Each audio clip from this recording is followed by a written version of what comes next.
என்னவென்பது போல் திரும்பி பார்க்க, இரு கரங்களையும் உயர்த்தி தூக்கு என்றாள் ஆரு. அதை நம்ப முடியாமல் என்ன என மீண்டும் கேட்டவனை இன்னும் நெருங்கி தூக்கு என்றவளை நொடியும் தாமதிக்காமல் இடையில் கை கொடுத்து ஏன் எதற்கு என்று தெரியவில்லை என்றாலும் தூக்கியிருந்தான்.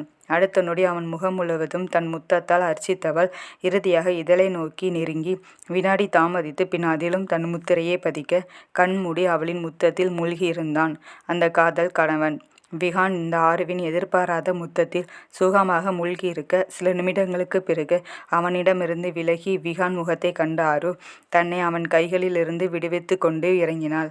அந்த அசைவில் கண் விழித்து பார்த்தவன் முகத்தை குழந்தையின் கைகளில் இருந்து மிட்டாய் பறிக்கப்பட்டது போல் வைத்து கொண்டு ஏன் என்பது போல் பார்க்க, நான் தான் தொடங்கினேன். ஒரு கட்டத்திற்கு அப்புறம் அதை உன் கையில் எடுத்துக்கொள்ள தெரியாதா?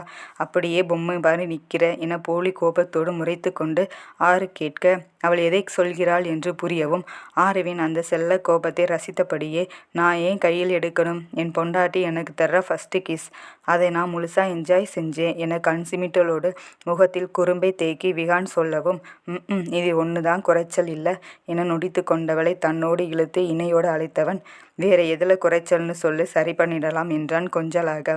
அப்போதே அவளுக்கு இங்கே வந்த காரணம் நினைவுக்கு வர விஹானின் கை வளைவில் இருந்தபடியே அவன் சட்டையை இரு கைகளால் பற்றி, ஏண்டா என்கிட்ட சொல்லலை என்றான் முறைப்போடு. ஆருவின் இந்த திடீர் செய்கைக்கே இப்போது வரை என்ன காரணம் என்று தெரியாதவன் இப்போது எதை பற்றி கேட்கிறாள் என்று புரியாமல் முழித்தவாறே, என்ன சொல்லலை என்றான் யோசனையோடு. உனக்கு என்ன பிடிக்கும்னு என ஏன் சொல்லாமல் மறைத்து விட்டா என்று குறைப்பட்டு கொண்டே கேட்க, விஹானின் முகம் அவளின் வார்த்தையை கேட்ட நொடியில் வேதனையை தத்தெடுக்க சொல்லி, என்ன மியூஸ், என்ன பூனைக்குட்டி தான் என்னை பிடிக்காதே என்றான் சற்று விரக்தியான குரலில். அதை கேட்டு விஹானை முறைத்தவள், அப்படின்னு உன் பூனைக்குட்டி சொல்லுச்சா என இடுப்பில் கை வைத்து கொண்டு முறைத்தபடி கேட்கவும், இதை சொல்லி வேற என பேசிக்கொண்டே நின்றவன் பாதியிலே தன் பேச்சை நிறுத்திவிட்டு, ஹே என்ன சொன்ன என்றான் நம்ப முடியாத குரலில்.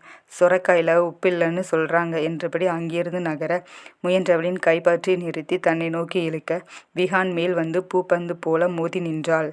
ஆரு ப்ளீஸ், என்ன சொன்ன சொல்லிடு என தன்னோடு சேர்த்து இருக்க அணைத்தபடியே கேட்டவனிடமிருந்து விலக முயன்றபடியே, golden words are not repeated என உதரை சுழித்து கொண்டு சொன்னவளை அப்படியே விழிகளாலேயே விழுங்கியபடியே தூக்கி கொண்டு இருந்ததினால் அவள் முகத்தில் தெரிந்த வெட்கத்தில் தன்னை இழந்து அவள் கழுத்தில் தன் முகத்தை புதைத்தவன், சொல்லிடு என்றான் கிசுகிசுப்பாக.